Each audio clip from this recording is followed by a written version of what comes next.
Hello everyone and welcome to our YouTube channel. और मेरा नाम है श्रुति यादव और मैं पढ़ाने वाली हूँ आज आप लोगों को आवर इन्वायरमेंट, जो कि आपके लिए बहुत ही इंपॉर्टेंट चैप्टर है।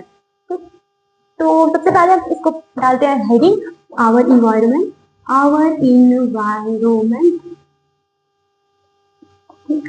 तो आवर इन्वायरमेंट में सबसे पहला जो टॉपिक आता है वो आता है आपका इकोसिस्टम। इकोसिस्टम यानी कि जो ऑर्गेनिज्म एक दूसरे के साथ एक दूसरे पर डिपेंड होकर नेचर को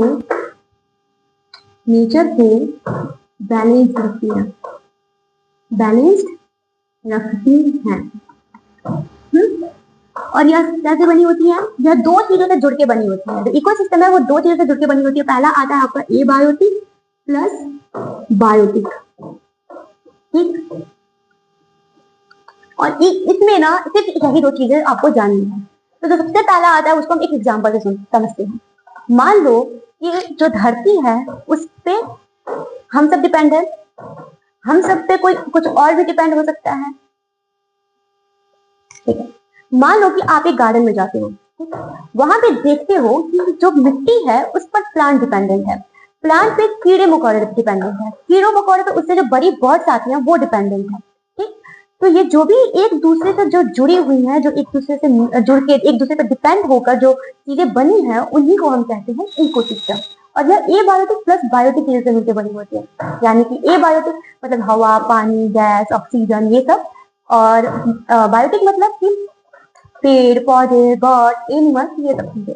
ओके, इतना जानने के बाद हम जानेंगे प्रोड्यूसर क्या होते हैं, कंज्यूमर क्या होता है और डिकम्पोजर क्या होता है।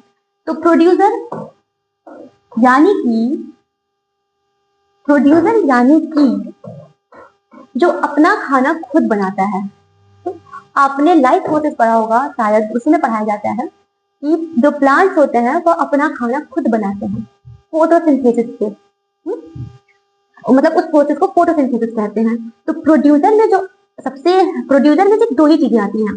कौन सा आता है आपका? प्लांट प्लस बैक्टीरिया, ठीक। कुछ बैक्टीरिया अपना खाना खुद बना लेती हैं। तो प्लांट्स जो है वह सनलाइट प्लस कुछ इनऑर्गेनिक चीजों से मिलाकर अपना खाना बना लेती हैं, ठीक।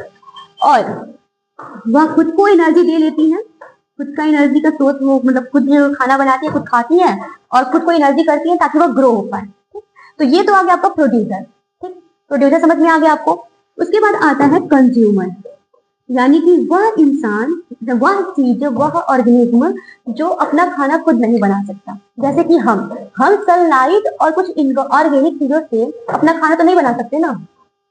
हम चावल दाल है वो हम खुद नहीं बनाते, वो है प्लांट्स है, वो प्रोड्यूसर में आती है। वो खुद मतलब वो प्रोड्यूसर, जो वीट है फॉर एग्जाम्पल जो वीट है, वो प्रोड्यूसर है, ठीक।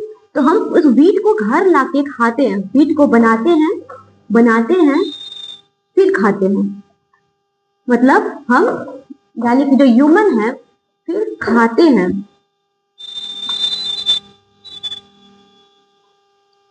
मतलब जो ह्यूमन बींग्स हैं या फिर जो भी एनिमल्स हैं वह प्रोड्यूसर को खाते हैं और अपना एनर्जी बनाते हैं। यानी कि जो कंज्यूमर है वह प्रोड्यूसर को खाता है, ओके, और वो अपना एनर्जी बनाता है। उसके बाद आता है आपका डिकम्पोजर। यानी कि आप कभी बस में, जब आप स्कूल जाते होगे, आप अगर बस में बैठे हो या फिर नॉर्मली अगर आप स्कूल जाते हैं तो आपने देखा होगा कि रोड पे बहुत बार रोड पे कोई जानवर होता है, जैसे कोई बाइक मार के चला जाता है और वहां पे पड़ा होता है, वो पड़ा है। और कोई इंसान जो अगल बगल में रहने वाला रहता है वो उसे ले जाके फेंक देता है किसी झाड़ी में, जंगल में या फिर कहीं मिट्टी वगैरह पे। उसे जलाया वलाया नहीं जाता। तो अगर मान लो उसे अगर छोड़ दिया जाए, कोई ऐसी चीजें ना बनी जो उसे खुद उसको खत्म कर दे, उसको मिट्टी में मिला दे, तो वो तो वैसे पड़ा रहता है ना। तो वैसी चीजों को ही जो खुद से डिकम्पोज नहीं हो पाती, मतलब वैसी चीजों को ही जिन्हें हम जलाते नहीं है या फिर ऐसे ही पड़े रह जाते हैं, उनको डिकम्पोज करने के लिए जो चीज बनी होती है उन्हीं को हम डिकम्पोजर कहते हैं। और डिकम्पोजर क्या होती है? या एक फंगी और बैक्टीरिया होती है। ठीक, मतलब कि उस इंसान को उस जानवर को उसने फेंक दिया तो वो खुद से नहीं टूटेगा, उसको कुछ बैक्टीरिया कुछ फंगी उस पर लगेंगे, उसके इनऑर्गेनिक स्ट्रक्चर को तोड़ेंगे, देन उसको धीरे धीरे करके मिट्टी में उसको ऑब्जर्व करा देंगे, और फिर मिट्टी उसमें से प्रोटीन लेगी, मतलब न्यूट्रिएंट्स लेगी, और मिट्टी एक नए प्लांट को ग्रो करेगी। ठीक, ये आ गया आपका। तो जो वो चीज होती है जो उसको डिकम्पोज करती है उसी को हम कहते हैं डिकम्पोजर, और ये बेसिकली फंगी प्लस बैक्टीरिया होती है। तो इतना पढ़ने के बाद हम चलेंगे आगे।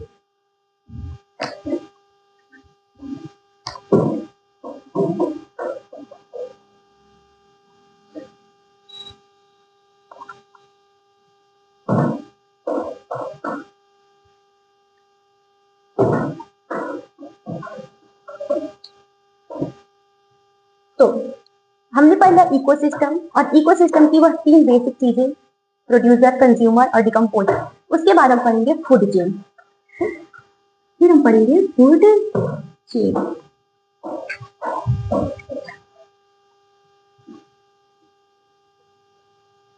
तो फूड चेन क्या होता है?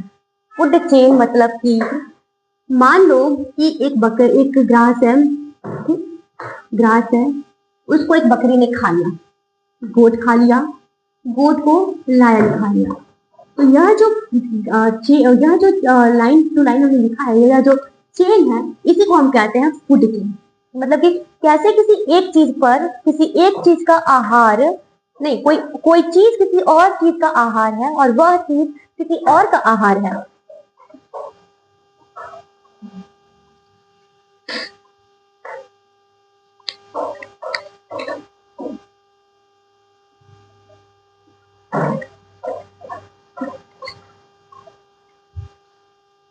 और फूड चेन क्या हुआ? यह हुआ एक सीरीज ऑफ चेन जो एक दूसरे को खाते हैं। ठीक, तो इस फूड चेन में बस इतना ही था। उसके बाद हम आते हैं आपके फूड वेब में। फूड वेब, ठीक, फूड वेब क्या होता है? मतलब कि आपने देखा यहाँ पे कि ग्रास को गोट खा लिया, तो आपने तो पता नहीं, लेकिन मैंने देखी है कि ग्रास को भैंस भी खाती है, काऊ भी खाती है, गधा भी खाता है, और भी बहुत चीजों को मैंने देखा है जो घास खाती है। यानी कि ग्रास को सिर्फ गोट नहीं खाता, इसको खाता है काऊ, इसको खाता है बफेलो, और भी, मतलब कि आपका आ गया ऑक्स। ठीक, और फिर आता है गोट। ठीक, हमने तो पढ़ लिया कि गोट ग्रास को इतने सारे खाते हैं, और फिर गोट को कौन खाता है? सिर्फ लायन खाता है। तुम नहीं खाते भाई? मैं तो पहले खाती थी, अब नहीं खाती। तो गोट को सिर्फ लायन नहीं खाता, गोट को ह्यूमंस भी खाते हैं, गोट को जैकल भी खाता है। ठीक, तो मतलब कि फूड वेब यानी कि किसी एक चीज को सिर्फ एक ही चीज नहीं खाता, बहुत सारी जो जानवर या बहुत सारी ऐसी चीजें हैं जो उस पहले वाली चीज को खाता है। ठीक, यानी कि यहाँ पे ग्रुप ऑफ ऑर्गेनिज्म किसी एक चीज पर डिपेंडेंट है। ऐसा नहीं है कि अगर गोट नहीं होगा, गोट मान लो कि हम यहाँ पे पूरा बिहार है, और यहाँ पे मान लो कि गाय भैंस नहीं है, सिर्फ बकरी है, और